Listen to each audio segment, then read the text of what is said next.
अंजलि, अंजलि,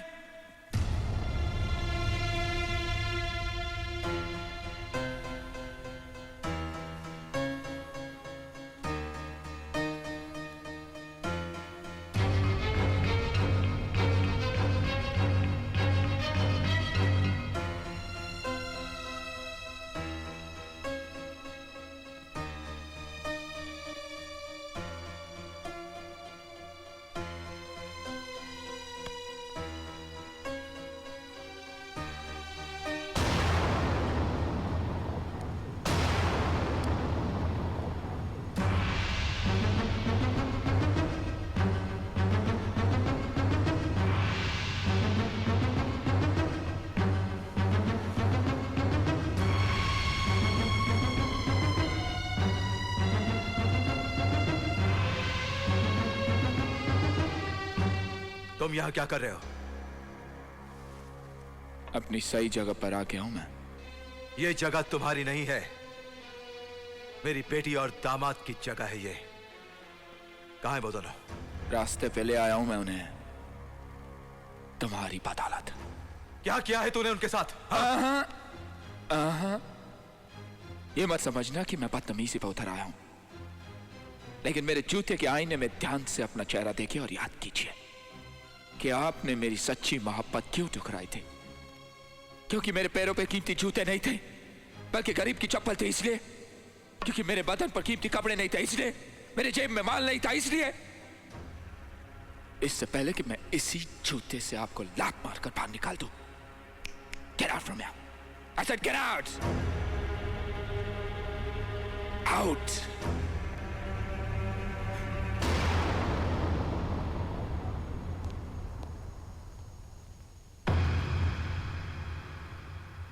आज मुझे पूरा यकीन हो गया कि मेरा फैसला बिल्कुल ठीक था। मैंने जो अपनी बेटी के लिए चुना, सही चुना। मां बाप भगवान का रूप होते हैं, वही रूप लेकर वो अपने बच्चों की तकदीर लिखते हैं। ये बाप भी अपनी बेटी की तकदीर लिख चुका और उसकी तकदीर में तू ना कभी था और ना कभी होगा। एक बात और, तू कल भी बदतमीज था, तू आज भी बदतमीज है। मेरी बेटी तेरी कभी नहीं होगी, कभी नहीं होगी तेरी। ससुर जी, आप कुछ भी कर लीजिएगा, एक दिन मैं आपको अपना ससुर बनाकर ही दम लूंगा।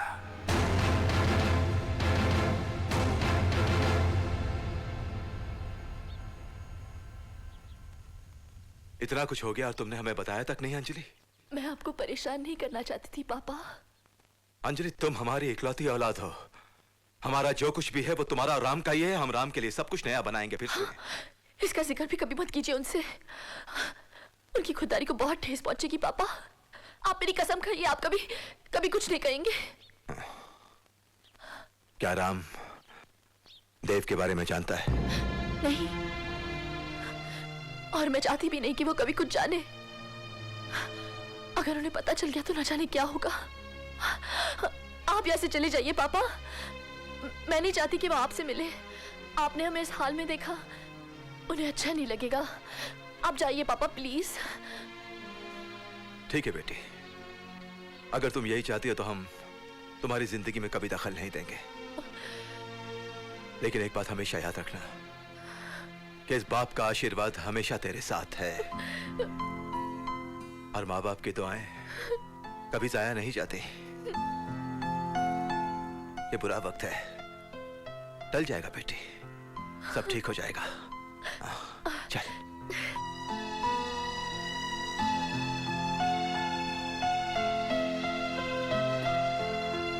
बाय।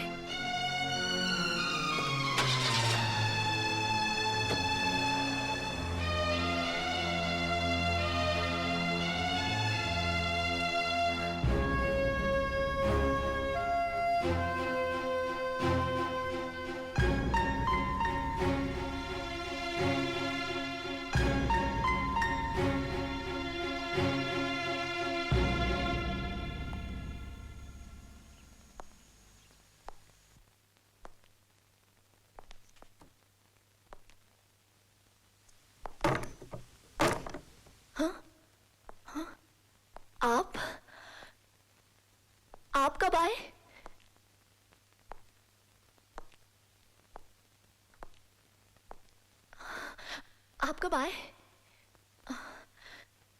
अच्छा, आप नहा लीजिए, मैं खाना लगाती हूँ। हाँ, रुको।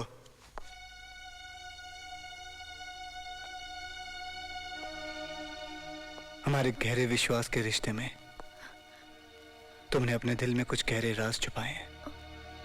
क्यों अंजलि? क्या हमारा रिश्ता जबरदस्ती जोड़ा गया था? क्या तुम्हारी शादी तुम्हारी मर्जी के खिलाफ हुई थी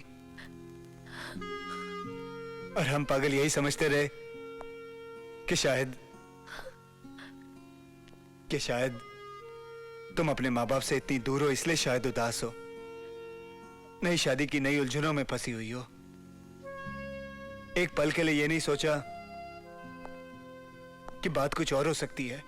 एक पल के लिए ये नहीं सोचा कि तुम किसी और को चाहती थी। नहीं राम, मैं नहीं जानती मैं किसी और को चाहती थी या नहीं। मैं नहीं जानती मेरा कोई अतीत था या नहीं।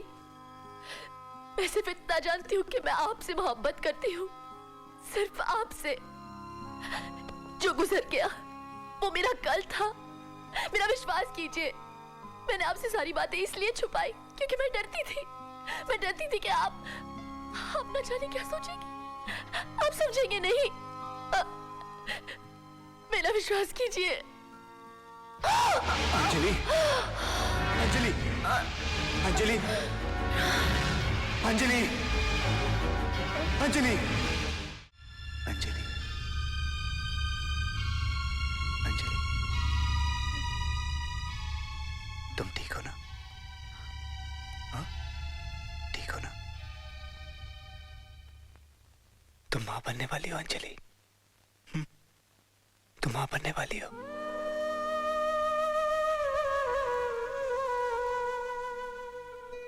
यहां से हमारी जिंदगी की नई शुरुआत होती है। तुम सही कहती थी, जो बीत गया उसे भूल जाओ। तुमने बहुत सहा होगा ना, लेकिन अब तुम अकेली नहीं हो। मैं हूं ना तुम्हारे साथ, मैं हूं।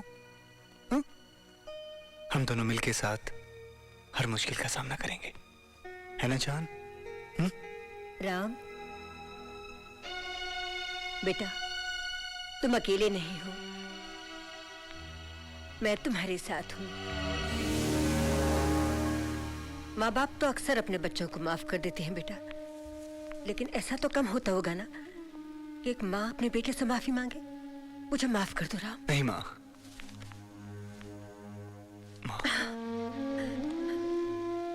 बेटा मुझे माफ कर दो।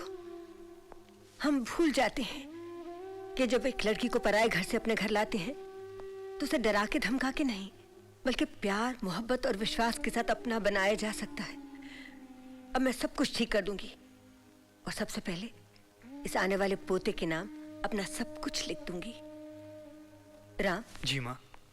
मुझे मंदिर ले चल बेटा, वहां जाके भगवान के सामने अपनी गलतियों की क्षमा मांगना चाहती हूँ। जी हाँ।